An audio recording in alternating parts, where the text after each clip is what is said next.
بسم اللہ الرحمن الرحیم۔ تابوت سکینہ شمشاد کی لکڑی سے بنا ہوا ایک صندوق تھا جو کہ حضرت آدم علیہ السلام پر نازل کیا گیا۔ یہ صندوق آخری وقت تک حضرت آدم علیہ السلام کے پاس تھا، ان کے بعد ان کی اولاد کے سپرد کیا گیا، یہاں تک کہ حضرت یعقوب علیہ السلام کے پاس یہ صندوق آیا، پھر بنی اسرائیل تک یہ صندوق پہنچا۔ اس صندوق کے پاس ہونے سے خاص برکتوں اور رحمتوں کا نزول اس قوم پر ہوتا، جنگ میں فتح یقینی ہوتی، وہ قوم خوشحال ہو جاتی، اناج کی پیداوار میں بے تحاشا اضافہ ہو جاتا، ہر طرح کی بیماریوں سے وہ قوم بچ جاتی، بلاؤں اور آفات سے وہ قوم محفوظ رہتی، اس قوم کے ہر گھر میں خوشحالی آ جاتی۔ جس قوم کے پاس یہ صندوق آ جاتا وہ خوشی میں نغارے بجاتا اور اپنی خوشی کا اظہار کرتا۔ جب بنی اسرائیل کی قوم میں کسی بات پر اختلاف ہوتا تو وہ اس صندوق سے فیصلہ کرواتے۔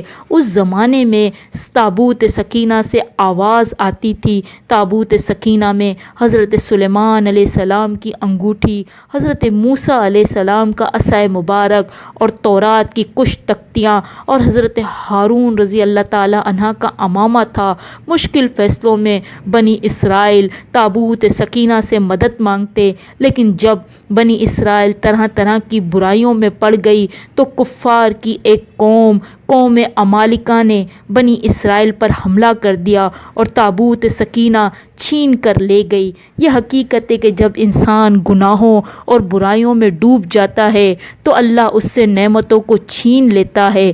قوم عمالقہ جنگ جیتنے کے بعد تابوت سکینہ کو کوڑے دان میں پھینک دیا۔ اس کا عذاب اس قوم پر آیا۔ وہ قوم طرح طرح کی برائیوں اور بیماریوں اور بلاؤں کے دلدل میں دھس گئی۔ جب اس قوم کو اندازہ ہوا تو تابوت سکینہ کو بیل گاڑی میں ڈال کر بنی اسرائیل کی طرف روانہ کر دیا، اور پھر تابوت سکینہ حضرت شموع علیہ السلام کو مل گیا۔ ان کے بعد تابوت سکینہ کو اللہ نے لوگوں کی نظروں سے اوجھل کر دیا۔